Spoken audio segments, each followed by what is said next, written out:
Hello students, how are you? Now you are welcome to my classes.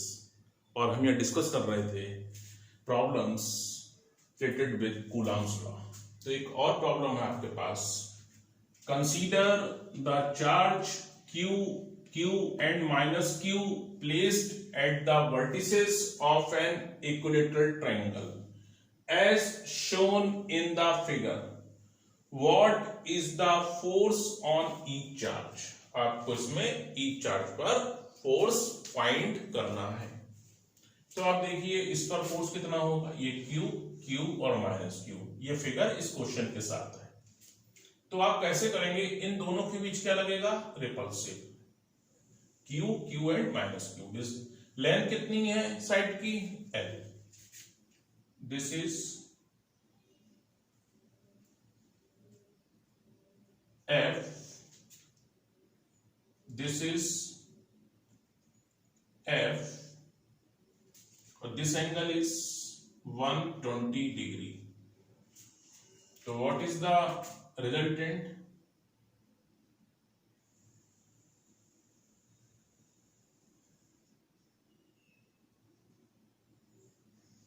This is the resultant. You can say this is F1, this is F2.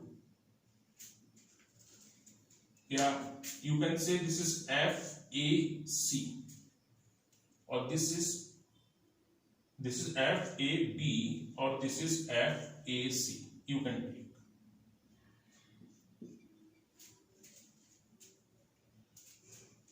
The value of FAB and FAC will remain same.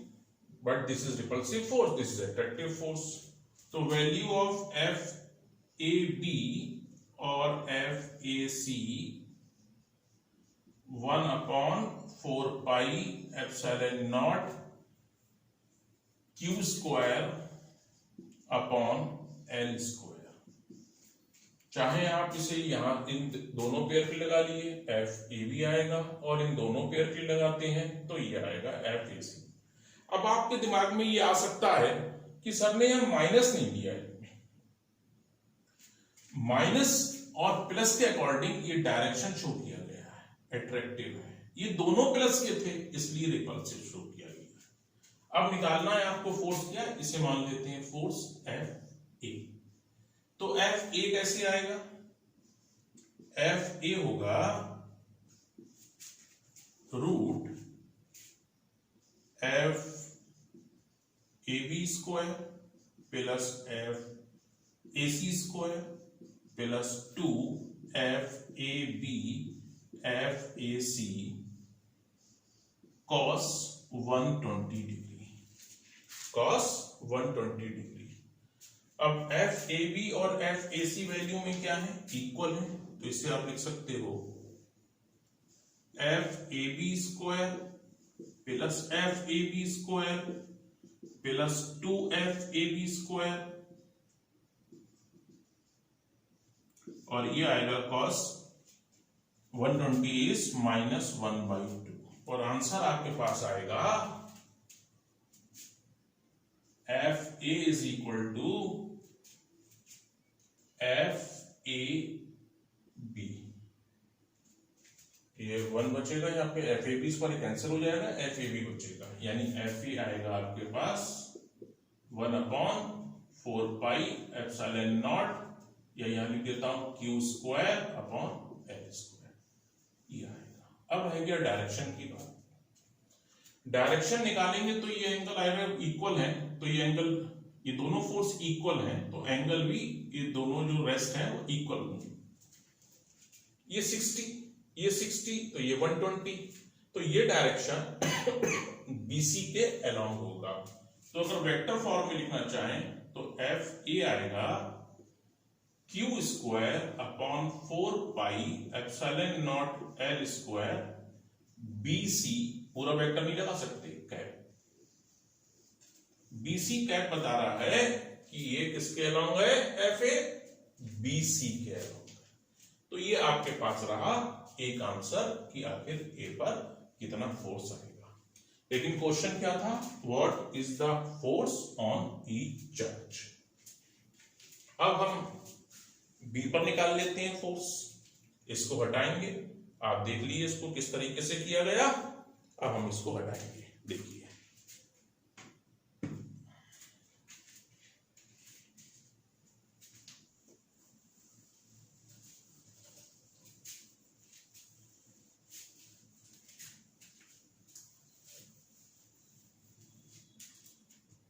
B पर A के कारण repulsive, इसे क्या लिख रहा हूं मैं, F B ए।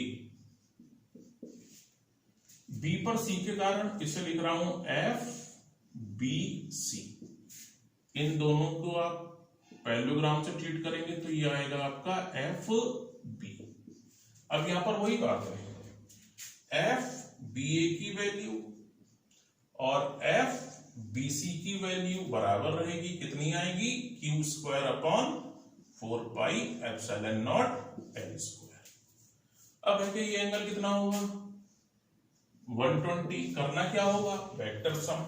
तो एफ बी कितना आएगा, square root of F B A square plus F B C square plus 2 F B A F B C cos 120 degree. क्या है आपके पास यहां, एफ बी ए और एफ बी सी क्या है, बराबर है। इसे उसी तरीके से सॉल्व करेंगे तो हमारे पास एफ बी आएगा एफ बी ए, जो कि कितना हो जाएगा, Q square upon Q square upon 4 pi epsilon naught L square. Vector form में एफ बी होगा Q square 4 pi epsilon naught L square. वही बात, ये डायरेक्शन किसके अलाउंग होगा, एसी के। तो यहां पर आप चाहो तो एसी कैप का इस्तेमाल कर सकते हो अगर आपको वेक्टर फॉर्म में शो करना है। ये रहा आपके पास बी पर जो चार्ज क्यू है उस पर लगने वाला फोर्स। अब कौन रह गया, माइनस क्यू। माइनस क्यू पर कैसे फाइंड करेंगे वो देखिएगा।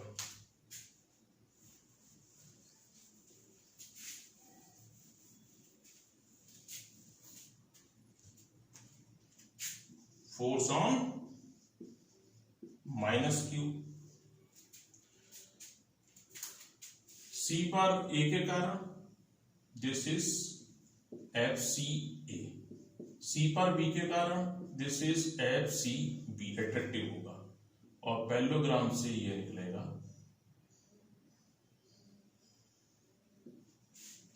दिस इज एफ सी। तो एफ सी ए वैल्यू में कितना आएगा, एफ सी बी कितना आएगा, Q square upon 4 pi epsilon naught L square. ये आ गया वैल्यू में। ये एंगल कितना होगा, ये 120 नहीं 60 डिग्री होगा। तो एफ सी आएगा आपका square root of F C A square plus F C B square plus 2 F C A F C B cos 60 degree. क्या आ गया आपके पास, F C is equal to, here you can write F C A is equal to F C B. तो कितना आएगा, F C is equal to, F C is equal to आएगा आपके पास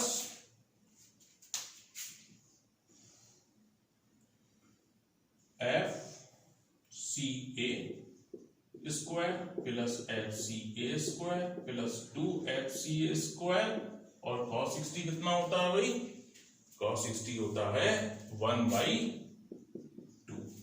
तो एफ सी आएगा आपके पास √3 F C A.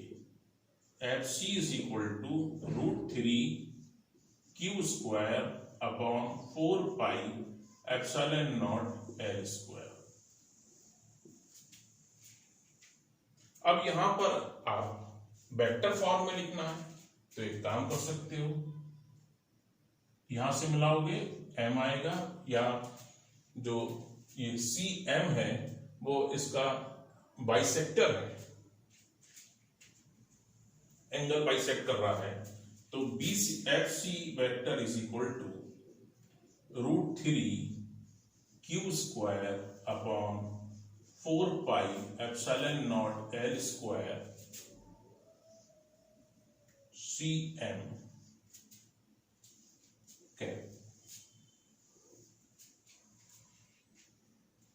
where CM is bisector of this angle. So this is the answer of this question. तो इस तरीके से आप ये सॉल्व कर सकते हो और इसे नोट कर सकते हो। इसी तरीके के क्वेश्चन आपके बोर्ड के पेपर में दिखाई देते हैं। Question is an infinite number of charges each equal to 4 microcoulomb and are placed along x-axis at x is equal to 1 meter, then next is 2 meter, and next is 4 meter, 8 meter, and so on. Find the total force on the charge of 1 coulomb placed at the origin. ये है figure, देखिएगा, ये origin मान लेते हैं, ये x axis है, ये आपका आ गया 1 मीटर, 1 मीटर, फिर है आपका 2 मीटर, फिर है आपका 4 मीटर। यहां पे कौन रखा है? Q कितना? 1 कूलम। इसे चाहो तो आप Q0 कह दो। Q1 यहां पर है, Q2 यहां है, Q3 यहां है, तो यहां Q1 Q2 सभी बराबर है, Q3 सोन कितना है?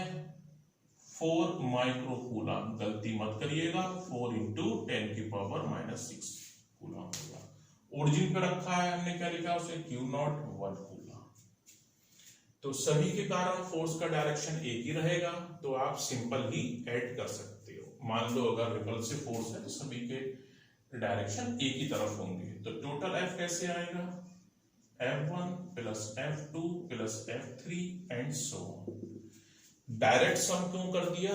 अगर वेक्टर क्वांटिटीज एक ही डायरेक्शन में हैं तो आप सिंपल सम करके उनका वेक्टर एडिशन फाइंड कर सकते हो।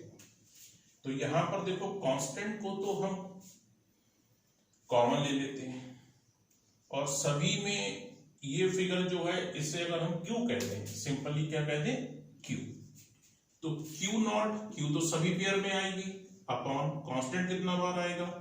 4πε0, और ब्रैकेट में क्या बचेगा?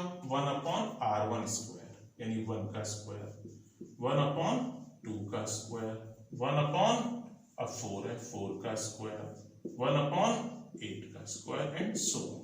खत्म नहीं हो रहा, इनफाइनाइट नंबर के ये सभी में पेयर कॉमन होगा, उसे बाहर कर दिया। अब इस कांस्टेंट की वैल्यू कितनी होती है? 1/4πε0 की 9 × 10⁻9, तो एक कांस्टेंट की वैल्यू हो गई।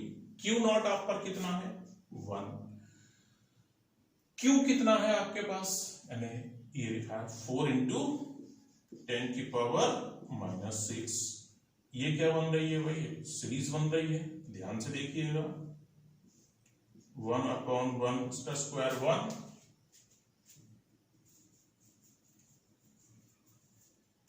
प्लस 1/2 का स्क्वायर, प्लस 1/4 का स्क्वायर, प्लस 1/8 का स्क्वायर, एंड सो ऑन। ये कितना हो गया? दिस इज 36, और ये कितना हो गया? 10⁻3, क्योंकि इस कांस्टेंट की वैल्यू ये रही 9 4 36, और ये 10⁻3। अगर ध्यान से देखिए, ये क्या है? जीटी है, ज्योमेट्रिक प्रोग्रेशन है। इसमें फर्स्ट टर्म है आपकी 1, और इनफाइनाइट टर्म का आपको सम चाहिए। 1 माइनस कॉमन रेशियो कितना है यहां पर? 2⁻1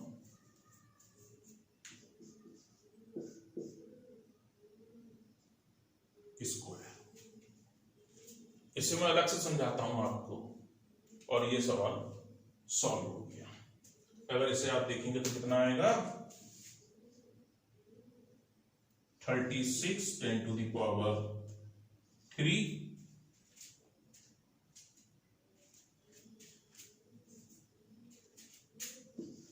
1 minus 1/4। इसे सॉल्व करेंगे कितना आएगा 36 10 to the power 3 1/3/4। ये हो गया आपका 36 10 की power 3 into 4/3। This is 12 48 10 to the power 3 Newton. This is the answer. Yeah, 4.8 10 to the power 4 Newton along x-axis। ये रहा इसका आंसर। तो मुझे उम्मीद करता हूं समझ में आया होगा। अब यहां पर बात रह गई, इसके मैं अलग से समझा देता हूं कैसे।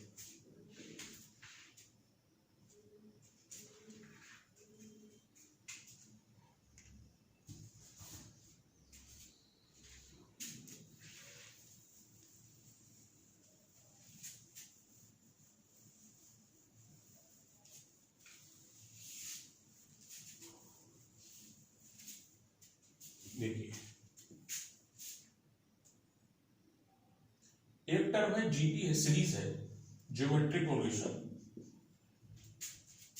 ए R square A R cube. So यानी आप देख रहे हो जब हम आर से मल्टीप्लाई कर रहे हैं पहली टर्म में तो ये मिल गया ए आर, इसे फिर आर से मल्टीप्लाई किया तो ए आर स्क्वायर मिल गया, फिर आर से मल्टीप्लाई किया।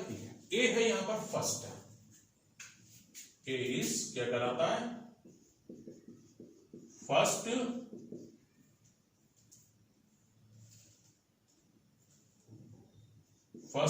टर्म कहलाएगा, और आर कहलाएगा कॉमन रेशियो। आर क्या कहलाएगा कॉमन रेशियो।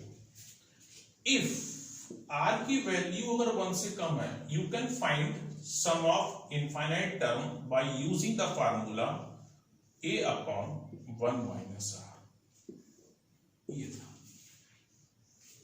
ये आप अलग से अपने टूल्स के फॉर्म में करेक्ट कर सकते हो कि आपको पता होना चाहिए। अब सवाल वहां पे क्या था, इस चीज को देख लीजिए आप। सवाल था आपके पास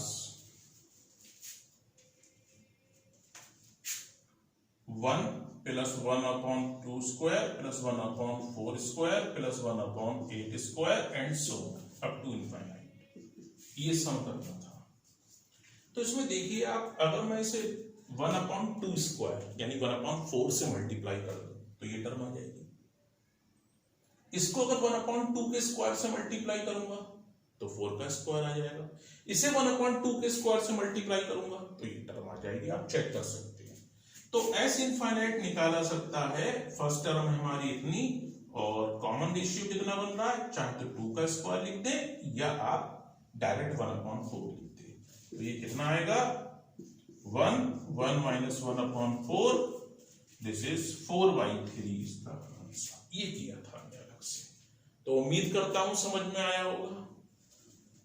हाँ भाई, मुझे पसीना रो रहा है, लाइट नहीं है, लेकिन अब कंटिन्यूटी में था लेक्चर, तो फिर ऐसा ही रहेगा आज की तारीख में। और आप इसको नोट करिए, रिवाइज करिए, और डेफिनेटली आप बहुत आसानी से इसे तैयार कर सकते हैं।